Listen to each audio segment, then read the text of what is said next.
আজকের রেসিপিতে থাকছে সুজির হালুয়া, তবে সম্পূর্ণ ডিফারেন্ট স্বাদে। আমরা রেগুলার যে সুজির হালুয়াটা খেয়ে থাকি তার চাইতে সম্পূর্ণ আলাদা। তো ভিডিওটি দেখতে থাকো, তোমাদের ভালো লাগবে। প্রথমে 1 কাপ চিনি নিলাম, চিনিটাকে এবার ক্যারামেল তৈরি করে নেব।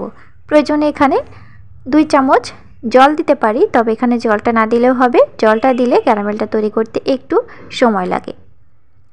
এখানে খেয়াল রাখতে হবে ক্যারামেল যেন কোনোভাবেই পুড়ে না যায়। এবার আমি দিয়ে দেবো এখানে 2 কাপ জল। আমরা এখানে যতটা পরিমাণে সুজির হালুয়া তৈরি করব সেই পরিমাণে এখানে আমি জলটা ব্যবহার করলাম।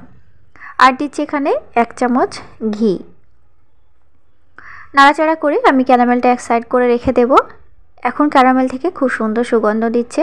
আর এখানে ঘিটা ব্যবহার করার ফলে ক্যারামেলে যে একটা পোড়া গন্ধ থাকে সেটা কখনোই পাওয়া যাবে না। এবার অন্য একটি কড়াইতে দিলাম আধা কাপ ঘি। ঘিটা অবশ্যই এখানে একটু বেশি করে দিতে হবে। আর এখানে দিলাম 1 বাটি সুজি। এবার ঘিয়ের ওপরে সুজিটা নাড়াচাড়া করে ভাজা ভাজা করে নেব। খেয়াল রাখতে হবে সুজির ভেতরে যেন কোনো পোড়া রং না ধরে।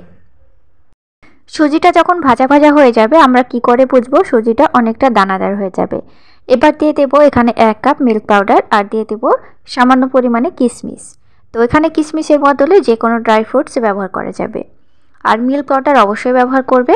তবে এখানে যদি তোমরা মিল্ক পাউডার না ব্যবহার করো তবে এখানে তরল দুধটা অবশ্যই ব্যবহার করবে। তো এবার আমি দিয়ে দিলাম ক্যারামেলটা। তো এখানে ক্যারামেলটা আমি পুরোটাই দিয়ে দিলাম, যেহেতু সুজিটা এখানে সেদ্ধ হবে।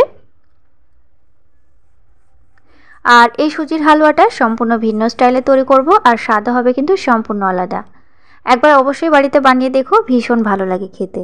তো এবার দেখো খুব সুন্দরভাবে সুজিটা সেদ্ধ হয়ে গেছে আর এখানে প্যান থেকে ছেড়ে আসছে। এবার আমি একটি পাত্রে উঠিয়ে নিচ্ছি। চাইলে এখানে আর 1 চামচ ঘি অ্যাড করতেই পারো, তবে এখানে ঘিয়ের ভাগটা আমি একটু বেশি দিয়েছি, তো এখানে ঘি আর আমি ব্যবহার করলাম না। এবার একটি থালাতে বিছিয়ে দেব। তো এখানে থালাতেই বিছিয়ে দিতে হবে যাতে বরফির আকারে কাটা যায়। একটু পাতলা করে বিছিয়ে দেব। তো দেখো ফ্রেন্ডস, খুব সুন্দরভাবে শক্ত হয়ে গেছে। ওপর থেকে আমি কিছু গ্রেট করা বাদাম ছড়িয়ে দিয়েছি।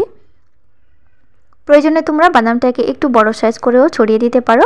এবার আমি কেটে নিচ্ছি। যে কোনো শেপ দিয়ে কেটে নিতে পারো, তবে আমি এখানে একটু বরফির আকারে কেটে নিচ্ছি, এটা দেখতে বেশি ভালো লাগবে। তোমরা প্রয়োজনে এখানে না কেটে হালুয়ার মতো করেও রেখে দিতে পারো। এটা ঠান্ডা হলে খেতে ভীষণ ভালো লাগে আর সুন্দর একটা ফ্লেভার পাওয়া যায়। কালারটাও খুব সুন্দর এসেছে। তো বাড়িতে অবশ্যই একবার বানিয়ে নিতে পারো এই মিষ্টিটি। আশা করি তোমাদের ভালো লেগেছে। খুব অল্প টাইমের মধ্যে মিষ্টি খেতে ইচ্ছে হলে আজকের রেসিপিটি আশা করি তোমাদের কাছে একদম পারফেক্ট হবে। এই মিষ্টিটির ভেতরে সুন্দর ঘিয়ের ঘ্রাণ পাওয়া যাবে। তো ভিডিওটি ভালো লাগলে চ্যানেলটি সাবস্ক্রাইব করে দিয়ে অবশ্যই আমার সাথে থেকো। দেখা হচ্ছে নেক্সট ভিডিওতে। Thank you.